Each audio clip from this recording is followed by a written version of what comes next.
realmente, por una forma estratégica de tiempo, por la cercanía con los Estados Unidos y un control del área occidental, en ese equilibrio, Putin se establece en Cuba nuevamente. Después que la Unión Soviética sale, Putin vuelve a Cuba y Putin restablece los acuerdos en el área militar en ventas con Bielorrusia, que empiezan a venderle armamentos y misiles a Cuba. Se lo venden los bielorrusos y los rusos. Este acuerdo se firma con la visita de Álvarez Casa, de López Miera a Moscú y también a Bielorrusia, para estrechar ahí, y ahí se llegan los acuerdos de voltear la cara la dictadura cubana para que fueran a la guerra entre Rusia y Ucrania cubanos.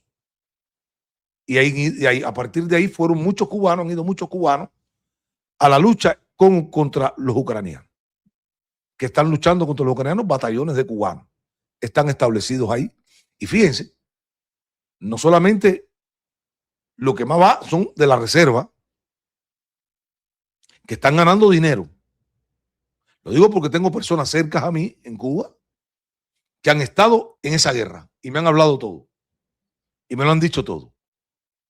Ganan un buen dinero. Putin le paga un buen dinero por estar ahí. Que nadie te haga cuento, porque tengo una persona muy cerca a mí que fue a esa guerra. Y tengo otro conocido más, el hijo de un amigo, que también ahora mismo está en la guerra de Rusia.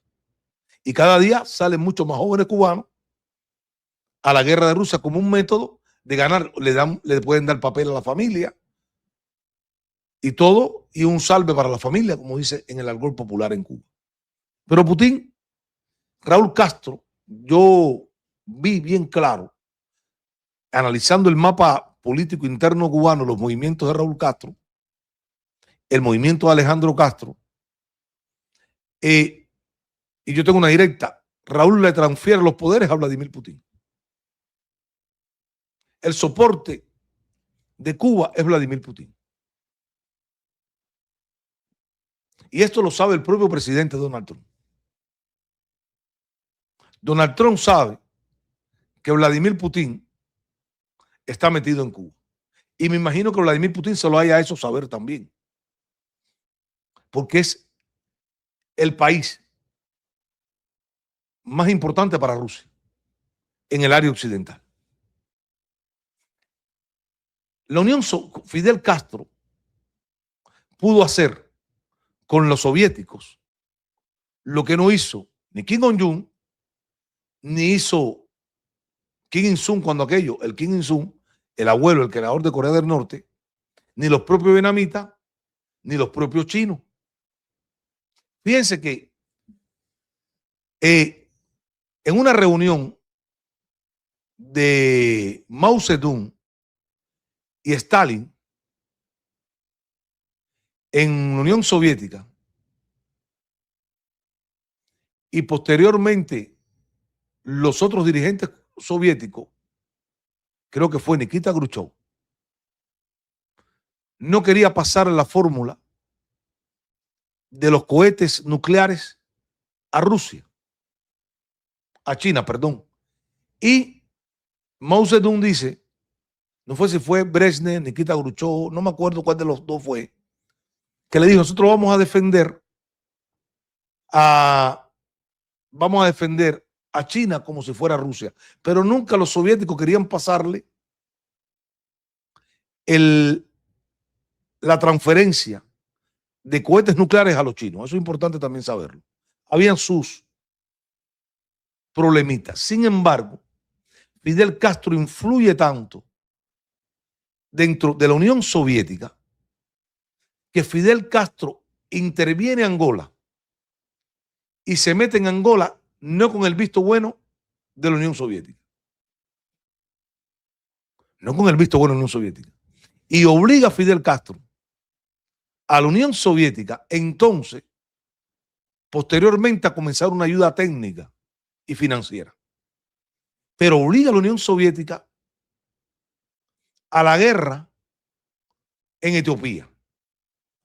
Y entonces ahí, a Mengistu Haile Mariam la Unión Soviética manda brigadas de tanques motorizados para la guerra contra Somalia, que fue vencida por los cubanos y los soviéticos. Que yo dije el otro día que Fidel quería entrar a Somalia, a la toma de Somalia, a la capitulación de Somalia, igualmente lo quiso hacer Fidel cuando la guerra de Cuito-Guanabale. Fidel, cuando la guerra de Cuito-Guanabale, sus intenciones eran entrar en Sudáfrica, lo que esto se hubiera convertido en un problema mayor, un problema pero muy grande, porque ya estaba desafiando directamente a los Estados Unidos de una manera abierta y a Occidente. Pero Fidel tenía las intenciones de coger Namibia con las tropas cubanas y entrar en Sudáfrica. Pasa que eso se detiene y se llegan a los acuerdos que yo he hablado en otras ocasiones de la resolución 435 de las Naciones Unidas. ¿Qué era? Castro puso los puntos. Cuando la guerra de Cuito-Guanabale ya estaba avanzando, era el triunfo cubano. El secretario de Estado de Norteamérica visita Luanda. Y él visita Luanda para explorar la situación real. Y este secretario de Estado, creo que fue el de Reagan, el segundo mandato de Reagan, le dice a Washington que ya estaba perdido Angola, que los aliados de ellos en Angola, incluyendo Sudáfrica, ya estaban capitulando por el avance de las tropas cubanas. Ahí se llega en Luanda, parece que Reagan manda un aviso a Castro de que hay que pararlo y llegar a la resolución 435. Resolución que Castro le pone punto, porque la resolución 435 de las Naciones Unidas comienza a discutirse desde el año 80 y se acaba en el 89 o 90 cuando es el fin de la guerra. Entonces, para llegar al fin de la guerra y el retiro de las tropas cubanas del cono surafricano, Castro puso unos puntos y le agregó unos puntos a la resolución 435, que era la liberación de Namibia y el fin del apartheid. Aparte de la reunión tripartita con las tres partes, porque esto era con las tres partes dentro de Angola, con los grupos internos de Angola. Porque recuerden que Castro se mete y Sudáfrica y Zaire se meten en una guerra civil angoleña. Y es cuando Agustino Neto pide ayuda porque hay dos países que se meten en conflicto interno.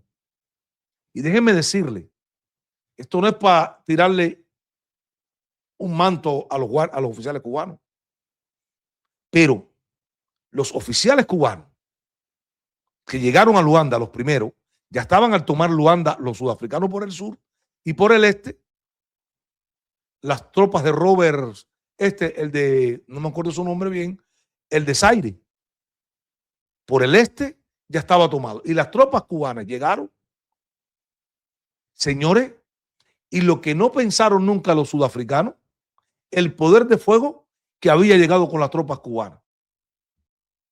Y la calidad de tiro de los oficiales cubanos con los morteros vietnamitas, con los RPG-7 y los lanzacohetes y las BM. El poder de fuego fue avasallador. Hicieron retroceder a los sudafricanos completamente. La estrategia de los oficiales cubanos que impidieron que las tropas de Sudáfrica, ejército bien entrenado en el capitalismo, muy bien formado, y las tropas de Zaire, que eran armadas y fueron armadas por la CIA, muy mal armadas también las tropas de Zaire y los grupos internos de Angola en contra del movimiento de Agustino Neto en Angola. Castro llega y Castro comienza, y yo lo expliqué el otro día, y se adueña del cono surafricano. O sea, las armas y lo que hizo Castro en Angola, lo que hizo Castro en Etiopía, lo que hizo Castro en África, fue permitido sin querer la Unión Soviética, y después la Unión Soviética tiene que apoyarlo por un problema moral. Pero Castro entra en Angola. Los soviéticos no querían que Castro entrara en Angola. Y le dijeron a Castro que no iban a ayudarlo en Angola. Porque esto es interesante. El líder de la UNITA, Joan Savimbe, y a su grupo, ¿quién lo ayudaba? Los chinos comunistas. Sí. En Angola coincidieron todas las potencias. Los chinos comunistas, los soviéticos posteriormente y los Estados Unidos dentro con Sudáfrica. Pero que nadie olvide que los chinos lucharon contra la dictadura cubana, contra Castro en Angola y contra la Unión Soviética, porque apoyaron a Joan Savimbe, que después Joan Savimbe se hace una alianza con los Estados Unidos. Y los chinos se fueron retirando de la ayuda a Savimbe. Y Savimbe entonces fue ayudado por los americanos de una mala manera.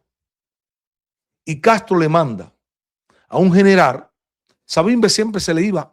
Parece que Savimbe, según yo escuché de un coronel cubano, jefe en Angola, que Savimbe dentro de las tropas angoleñas del MPLA, Savimbe tenía informantes. Savimbe tenía parece un equipo de informantes dentro de las tropas de contrainteligencia. Cuando las Fuerzas Armadas cubanas, según los cuentos, las historias que cuentan algunos coroneles y generales cubanos, cuando tenían cercado a Savimbe, que ya lo iban a coger, siempre Savimbe se escapaba. Según las anécdotas, la historia dice que Savimbe dijo que había un solo general cubano que podía agarrarlo. Y ese general se llamó Tomás Ceviche. Y Castro manda a Tomás Ceviche a ir tras Joan Savimbe. Y llegaron casi a fuego con Joan Savimbe por Tomás Ceviche. Recuerden que por ahí pasaron la mayoría de los hoy generales en Cuba. Se formaron en las guerras de Angola. O sea, la Unión Soviética le permitió a Castro todo. Claro, por un problema estratégico de posición geográfica, la correlación de fuerza con los Estados Unidos, y que los soviéticos le metieron cohetes nucleares a Cuba. Y que Castro quería aceptar el primer golpe. Y Castro sabía y estaba consciente que iba a desaparecer Cuba. Pero los soviéticos le permitieron todo a Castro. ¿Por qué? Porque Castro influyó dentro de las Fuerzas Armadas soviéticas. Y eso ha quedado para la historia. Y eso se mantiene hasta los días de hoy. O sea, Raúl sabe que el único que lo puede proteger realmente ante los Estados Unidos es Vladimir Putin. Y estas palabras de Putin, cuando él habla de esta manera, Cuba no va a alterar su política exterior. Parece que Putin es el dueño de Cuba. Putin está hablando como si fuera el dueño. Bueno, es el dueño de Cuba. Le condonó la deuda, le tiene banco allá adentro, se está apropiando de tierra, es el dueño de Cuba. Y le ha financiado todo el aparato militar a la dictadura cubana. Claro que es el dueño de Cuba. Yo, en el 2006, cuando yo llegué a la televisión a denunciar al castrismo y a hacer todas las cosas del castrismo, yo decía, hay un personaje que todos los años va a Rusia, y aquí no lo menciona nadie en este exilio. Oscar se me pregunta, ¿quién es? Es el hijo de Raúl. El hijo de Raúl todos los años se reúne con el equipo de Putin. Y una de las cosas que ha estudiado el hijo de Raúl con el equipo de Putin, ¿qué fue? El modelo de transición de economía, el modelo de gobernabilidad de Vladimir Putin. Y Alejandro Castro, por mucho tiempo iba todos los años a reunirse con el equipo de Putin. Es Alejandro Castro el principal enlace, escúchenlo, es Alejandro Castro el principal enlace entre el gobierno de Putin y La Habana, Cuba.